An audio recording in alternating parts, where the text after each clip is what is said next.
Welcome sa Tagalog Horoscope, ang iyong gabay sa pang-araw-araw na buhay.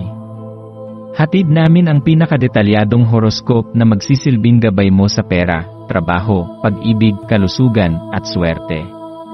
Naway magtagumpay sa buhay ang lahat ng ating tagapakinig at subscribers sa buong mundo.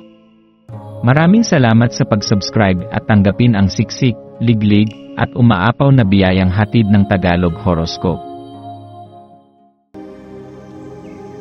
Ito ang iyong pang-araw-araw na horoscope para sa Sagittarius, para sa Marso 4, 2025. Sa araw na ito, habang nalulubog ka sa kasayahan at sigla ng selebrasyon, hayaang iangat ng makulay at masayang enerhiya ang iyong diwa.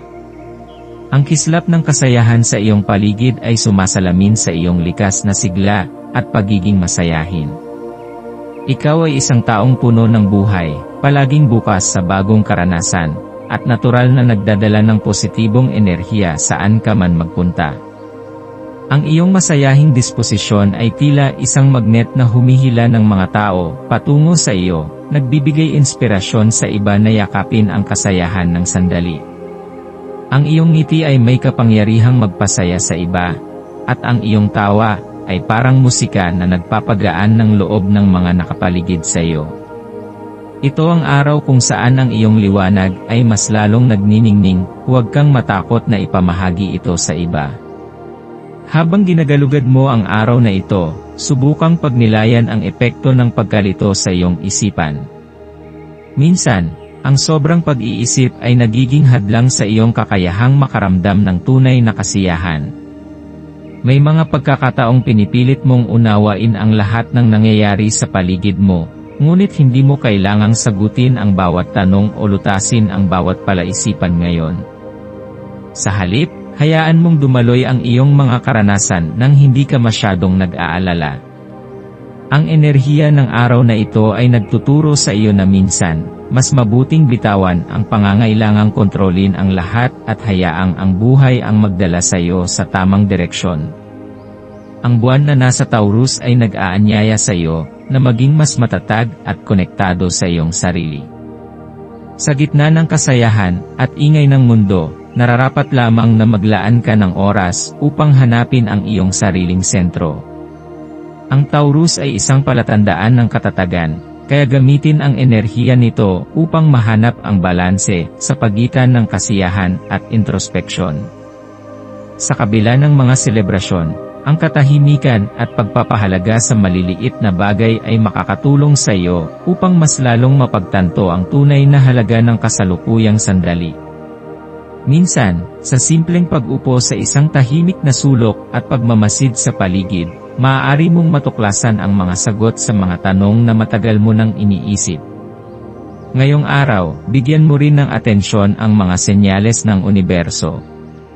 May mga mensahe na maaaring dumating sa iyo sa pamamagitan ng mga tao, pangyayari, o maging sa iyong sariling damdamin. Buksan mo ang iyong isipan at puso sa mga aral na maaaring lumitaw mula sa mga di inaasahang sitwasyon. Kung may isang bagay na tila bumabagabag sa iyo, subukang lumayo sandali sa gulo at hanapin ang katahimikan. Sa pamamagitan nito, maaaring mas madali mong makita ang tunay na sagot sa iyong mga tanong. Dahil ang buwan ay nasa Taurus, maaari mong maramdaman ang isang malalim na koneksyon sa kalikasan. Ang pagiging malapit sa kalikasan, tulad ng paglalakad sa parke o pag-upo sa ilalim ng isang puno, ay maaaring magdala ng pakiramdam ng kapanatagan at kalinawan sa iyong isipan. Kung ikaw ay nalilito sa isang desisyon o may mga bagay kang hindi maunawaan, subukang maglaan ng oras upang makinig sa katahimikan ng paligid. Minsan, ang mga sagot ay hindi nagmumula sa labis na pag-iisip, kundi sa pagpapahintulot sa sarili mong makaramdam at makinig sa mga senyales ng sansinukob. Sa larangan ng pag-ibig, ang araw na ito ay maaaring magdala ng bagong pananaw sa iyong mga relasyon. Kung ikaw ay nasa isang relasyon, maaaring mapansin mong mas lumalalim ang inyong koneksyon. Ang simpleng pag-uusap ay maaaring magbukas ng bagong pag-unawa sa isa't isa. Kung ikaw naman ay single, Ang enerhiya ng araw na ito ay maaaring magdala ng isang makabuluhang koneksyon sa isang taong hindi mo inaasahan. Maging bukas sa posibilidad ng bagong pag-ibig, ngunit huwag madaliin ang anumang bagay, hayaan mong natural na dumaloy ang mga damdamin. Sa aspeto ng trabaho at pananalapi, ito ay isang araw upang maging praktikal, ngunit bukas sa mga bagong oportunidad. Ang Taurus ay isang palatandaan ng kasiguraduhan at pagsisikap, kaya gamitin ito upang ituon ang iyong atensyon sa mga bagay na maaaring magdala ng pangmatagalang benepisyo sa iyong buhay. Kung may ideya kang nais subukan, ngayon ang tamang panahon upang pag-isipan ito ng mas mabuti. Ang pagiging masinop sa pananalapi ay makakatulong upang maiwasan ang mga hindi kinakailangang gastusin, at mas mapabuti ang iyong seguridad sa hinaharap.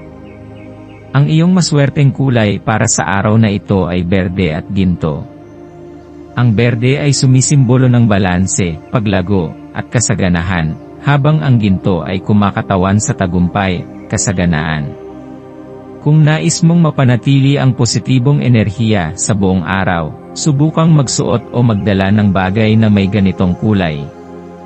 Ang iyong maswerteng numero ay 7, 22, at 35. Ang 7 ay nagdadala ng espiritual na karunungan at malalim na pangunawa. Ang 22 ay kumakatawan sa matibay na pundasyon at tagumpay, at ang 35 ay sumasagisag sa paglalakbay at bagong oportunidad. Upang mapanatili ang positibong enerhiya sa buong araw, subukan mong gawin ang isang bagay na nagpapalakas sa iyong katawan at isipan. Maaari itong isang simpleng pag-ehersisyo, isang oras ng katahimikan at pagmumuni-muni, o kahit ang pagsulat ng iyong mga saloobin sa isang journal. Ang mahalaga ay magkaroon ka ng sandali kung saan maaari mong iproseso ang iyong mga nararamdaman at magbigay ng oras para sa iyong sarili. Sa pagtatapos ng araw, pagnilayan ang lahat ng iyong naranasan, at hanapin ang mga aral na maaari mong dalhin sa hinaharap. Ang buhay ay puno ng sorpresa, at bawat araw ay isang hakbang patungo sa iyong pag-unlad. Yakapin ang mga pagbabago ng may bukas na puso, at manatiling matatag sa harap ng anumang hamon. Ano man ang mangyari, tandaan mong ikaw ay isang nilalang ng liwanag at inspirasyon, at ang iyong paglalakbay ay puno ng kahulugan at kagandahan.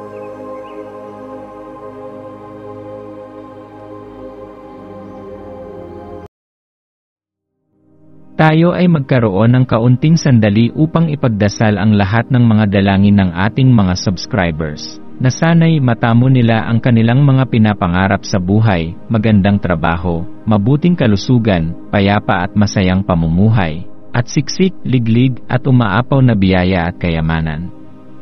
Ipinagdarasal namin ng mataimtim ang lahat ng mga komento sa nakaraang video, at hinihiling namin, Panginoon, na pagpalain mo ang ating mga subscribers ng masayang buhay sa mundong ibabaw. Maraming salamat po. Maaari kayong mag-subscribe sa aming channel na Daily Prayer, kung saan nag-a-upload kami ng pang-araw-araw na Catholic Gospel Readings, Reflections, at Daily Rosary Reading para sa lahat ng misteryo ng araw. Tulungan ninyo kaming buuin ang community na ito at mag-subscribe na. Ang link ay nasa description box. Maraming salamat sa panonood ng iyong horoscope ngayon araw. Naway gabayan ka ng mga bituin sa iyong landas. Huwag kalimutang mag-like, share, at subscribe para sa iba pang cosmic na kaalaman. Hanggang sa muli, manatiling konektado sa universo.